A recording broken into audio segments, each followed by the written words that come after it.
This is Searching the Scriptures Devotional number 12, and we've been looking at Psalm 70, and today I'd like us to look at the second verse.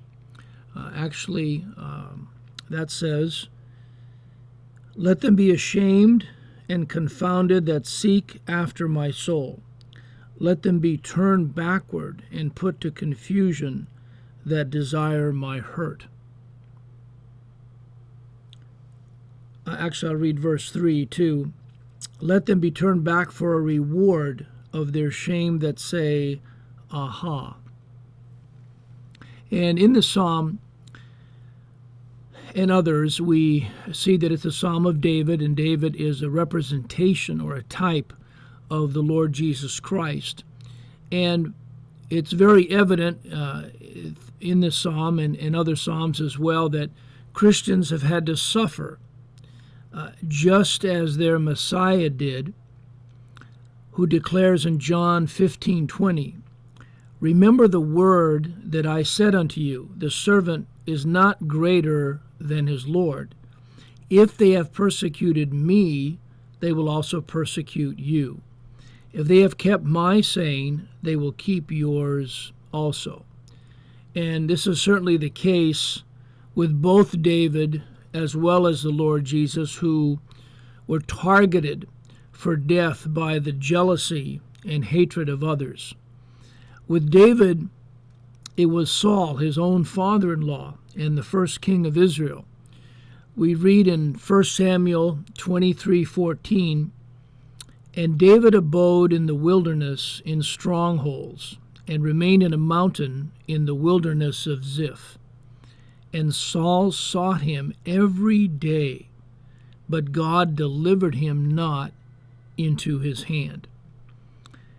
With Jesus, it was a constant and ongoing scenario that commenced with King Herod and continued with the religious leaders of Israel and ended with the decree of crucifixion issued by Pontius Pilate.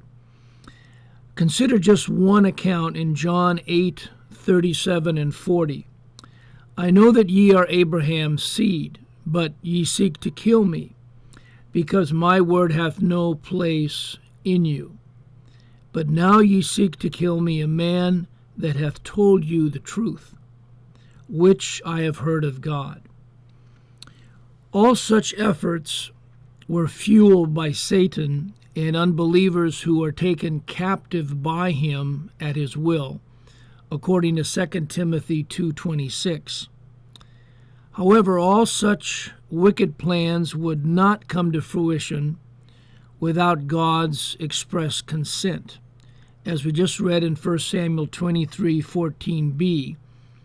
"And Saul sought him every day, but God delivered him not into his hand."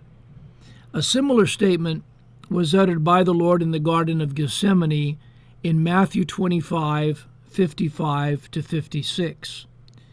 "In that same hour said Jesus to the multitudes, Are ye come out as against a thief with swords and staves for to take me?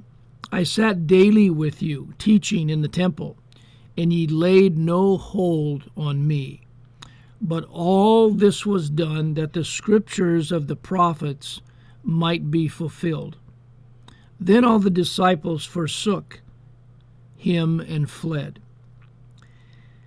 As we witness such a display of holy sovereignty throughout the Bible, we can only exclaim in wonder and admiration as Mark 7:37 announces, "He hath done all things well."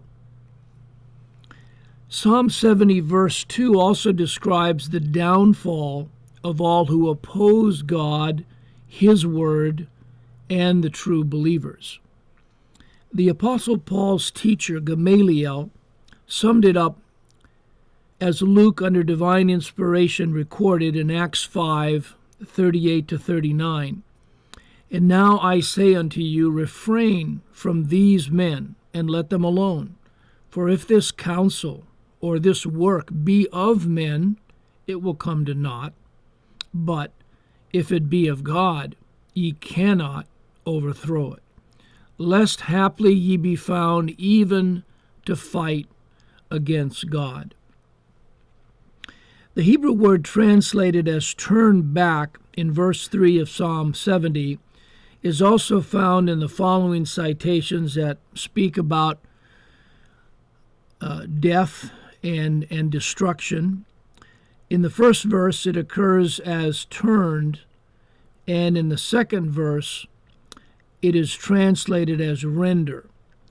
Psalm 9:17 states, "The wicked shall be turned into hell, and all the nations that forget God." In Psalm 28:4, we find this declaration, "Give them according to their deeds, and according to the wickedness of their endeavors. Give them after the work of their hands. Render to them their desert."